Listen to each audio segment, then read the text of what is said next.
Lipstick free campus ആവാൻ സ്കൂളുകൾ. കുട്ടികളിലെ സൗന്ദര്യവർദ്ധക വസ്തുക്കളുടെ അപകടകരമായ ഉപയോഗത്തിനെതിരെ പ്രചാരണത്തിന് തയ്യാറെടുക്കുകയാണ് ശിശുക്ഷേമ സമിതി.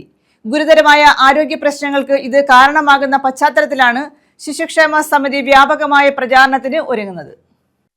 സൗന്ദര്യവർദ്ധക വസ്തുക്കളിൽ അടങ്ങിയിട്ടുള്ള മൂലകങ്ങൾ കുട്ടികളിൽ കുടൽ ക്യാൻസറിന് കാരണമാകുമെന്ന മുൻപ് തന്നെ ആരോഗ്യവകുപ്പിന്റെ റിപ്പോർട്ടുണ്ടായിരുന്നു.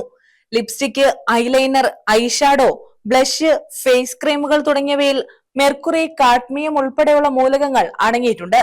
ഈ മൂലകങ്ങളുടെ അളവ് കൂടുന്നത് ചർമ്മത്തെ കൂടാതെ ആന്തരിക അവയവങ്ങളെയും ബാധിക്കുന്ന ആരോഗ്യ പ്രശ്നങ്ങളിലേക്ക് എത്തിക്കാം. കൊല്ലം, എറണാകുളം, കോഴിക്കോട് ജില്ലകളിൽ കുടൽ ക്യാൻസർ ബാധിതരായ കുട്ടികളുടെ എണ്ണം അടുത്ത കാലത്തായി കൂടുതലാണെന്ന് തിരുവനന്തപുരം റീജിയണൽ ക്യാൻസർ സെന്ററിന്റെ പഠന റിപ്പോർട്ട് ലഭിച്ചതിന്റെ അടിസ്ഥാനത്തിലാണ് ബോധവൽക്കരണത്തിന് തുടക്കം കുറിച്ചത്. ലിപ്സ്റ്റിക് ഉൾപ്പെടെയുള്ള സൗന്ദര്യവർദ്ധക വസ്തുക്കളുമായി സ്കൂളിലെത്തുന്ന കുട്ടികൾ പീരീഡിന്റെ ഇടവേളകളിൽ ഇവ ഉപയോഗിക്കുന്നു എന്നാണ് അധ്യാപകരുടെ കണ്ടെത്തൽ. കുട്ടികൾ ഇത് അമിതമായി മുഖത്ത് പുരട്ടുന്നത് മൂലം അവരുടെ നേർത്ത ചർമ്മം ഇതിലടങ്ങിയിരിക്കുന്ന രാസവസ്തുക്കൾ വലിച്ചെടുക്കുന്നു. അലർജി, ഹോർമോൺ പ്രശ്നങ്ങൾ, വളർച്ചാ വൈകല്യങ്ങൾ, ക്യാൻസർ എന്നിവയ്ക്കെല്ലാം ഇവ കാരണമാകും.